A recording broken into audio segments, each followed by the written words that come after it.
ലോകത്തെ ഏറ്റവും വലിയ ആനയായിരുന്ന ആംബോസെലിട്ടിം അതാണ്, അങ്ങനെയാണ് വായിക്കുന്നത്. അപ്പൊ പറവൂർ നമ്പ്യാട്ട് വീട്ടിൽ സൂരജിന്റെ വീട്ടുമുറ്റത്ത് മസ്തകം ഉയർത്തി നിൽക്കുകയാണ് അതേ ടിം. കാണാം പറവൂരിലെ ഒരു മിനി ആന മ്യൂസിയം. ഇതാണ് സാക്ഷാൽ ആംബോസെലിട്ടിം. 2 മാസം കൊണ്ടാണ് തന്റെ പ്രിയപ്പെട്ട ആനയുടെ ശില്പം സൂരജ് നിർമ്മിച്ചത്. കെനിയൻ വനത്തിലെ ചെളിക്കുണ്ടി നിൽക്കുന്ന ടിം ഒരൊന്നൊന്നര കാഴ്ചയാണ്.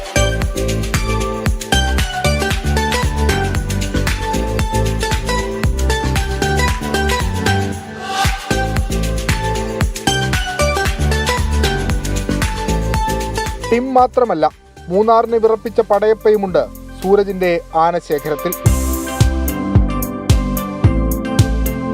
റോബോട്ടിക് ആനകളുടെ നിർമ്മാണവുമുണ്ട്. ചർച്ചകൾ ഫലപ്രാപ്തിയിലെത്തിയാൽ അംബോസെലി നാഷണൽ പാർക്കിൽ സൂരജിന്റെ ആനശില്പം ഇടം പിടിക്കും. RLV കോളേജിൽ നിന്ന് ഫൈൻ ആർട്സിൽ ബിരുദാനന്തര ബിരുദം നേടിയിട്ടുണ്ട്. നമുക്ക് നേരത്തെ തന്നെ ആന ശില്പ നിർമ്മാണം തുടങ്ങുന്ന സമയത്ത് ആഫ്രിക്കൻ ഉണ്ടാക്കണം എന്നുള്ള വലിയ ആഗ്രഹം ഉണ്ടായിരുന്നു. അപ്പോൾ അതിനുവേണ്ടി നമ്മൾ മോഡലായിട്ട് തിരഞ്ഞെടുത്തത് ആദ്യം സറ്റാവോ എന്ന് പറഞ്ഞിട്ടൊരു ആനയായിരുന്നു. അപ്പോൾ സറ്റാവോ ചെറിയ തടിയിലൊക്കെ ഉള്ള ശില്പങ്ങളൊക്കെ ഉണ്ടാക്കിയിരുന്നു. പക്ഷേ സറ്റാവിനേക്കാളും ഭംഗിയുള്ള ആനയാണ് ടിം. ടിമ്മിൻ്റെ വലുപ്പത്തിൽ തന്നെ ചെയ്യാനുള്ള ആഗ്രഹം പിന്നീടുണ്ടായി. അപ്പോൾ ആ ഒരു ആഗ്രഹത്തിൻ്റെ സഫലീകരണം എന്നുള്ള രീതിയിലാണ് നമ്മളിപ്പോൾ ഈ ശില്പം ചെയ്തിട്ടുള്ളത്. ഇത് നമ്മൾ ഇപ്പോൾ ആക്ച്വലി കോൺക്രീറ്റ് ചെയ്യാമെന്ന് തീരുമാനിച്ചു. അത് ഇവിടെ തന്നെ ഇരിക്കുന്ന അവസ്ഥ, അല്ലെങ്കിൽ ഇവിടെ നിന്ന് മൂവ് ചെയ്യണില്ല, വേറെ കൊണ്ടുപോകണില്ല നമ്മൾ. അപ്പോൾ അത് കഴിയുന്ന വിധത്തിൽ തന്നെ വളരെ സ്ട്രോങ് ആക്കി കോൺക്രീറ്റിൽ ഉണ്ടാക്കാമെന്ന് വെച്ചത്. നമ്മൾ ആക്ച്വലി റോബോട്ടിക് ആനകൾ കഴിഞ്ഞ വർഷം തുടങ്ങിയിട്ട് ഉണ്ടാക്കുന്നുണ്ട്. അത് നമ്മളിപ്പോൾ ആന നിർമ്മാണത്തിൻ്റെ വേറൊരു സെഗ്മെൻറ്റാണ് ആക്ച്വലി. അപ്പോൾ ഇവിടെ എന്ന് വെച്ചിട്ടുണ്ടെങ്കിൽ ഈ ആനകൾ, നമ്മൾ ഇഷ്ടപ്പെടുന്ന ആനകൾ ചലിക്കുന്ന രീതിയിൽ വരുമ്പോൾ ഒരു കലാകാരൻ എന്ന രീതിയിൽ എനിക്ക് വളരെ സന്തോഷമാണ്. അപ്പോൾ നമ്മുടെ സെലിബ്രിറ്റി ആനകളും ചരിഞ്ഞു പോയ ആനകളൊക്കെ നമുക്ക് ചലിക്കുന്ന രീതിയിൽ കാണാൻ പറ്റും. അപ്പോൾ അങ്ങനെ ഒരു ഇൻറ്റൻഷനോടുകൂടിയാണ് നമ്മൾ സ്റ്റാർട്ട് ചെയ്തത്. പക്ഷേ ഇപ്പോഴത്തെ സാഹചര്യങ്ങൾ, ആനയുടെ ആരോഗ്യം, ആനകളുടെ എണ്ണം കുറവും, പിന്നെ ആന ഇടച്ചിൽ കൂടുതലാണ്. അപ്പോൾ ഇത് വാങ്ങിക്കൊണ്ട് പോകുന്ന ആളുകൾ ഇത് എന്താ പറയുക, ശരിക്കും ആനയ്ക്ക് സബ്സ്റ്റിറ്റ്യൂട്ടായിട്ട് യൂസ് ചെയ്യുന്നുണ്ട്. അമ്പലങ്ങളിലും അതുപോലെ റിച്വൽസിനൊക്കെ യൂസ് ചെയ്യുന്നുണ്ട്.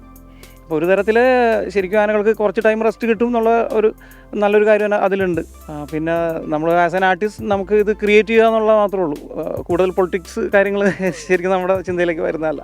പാമ്പാടി രാജൻ, തെച്ചിക്കോട്ടുകാവ് രാമചന്ദ്രൻ, മംഗലാംകുന്ന് കർണൻ എന്നിവയുടെ മിനിയേച്ചറുകൾ സൂരജ് നിർമ്മിച്ചിട്ടുണ്ട്. രാജ്യത്തിന്റെ തന്നെ വിവിധ ഭാഗങ്ങളിൽ നിന്ന് ആനകളുടെ മിനിയേച്ചറുകൾ തേടി ആളുകൾ ഇങ്ങോട്ടേക്ക് എത്തുന്നുണ്ട്.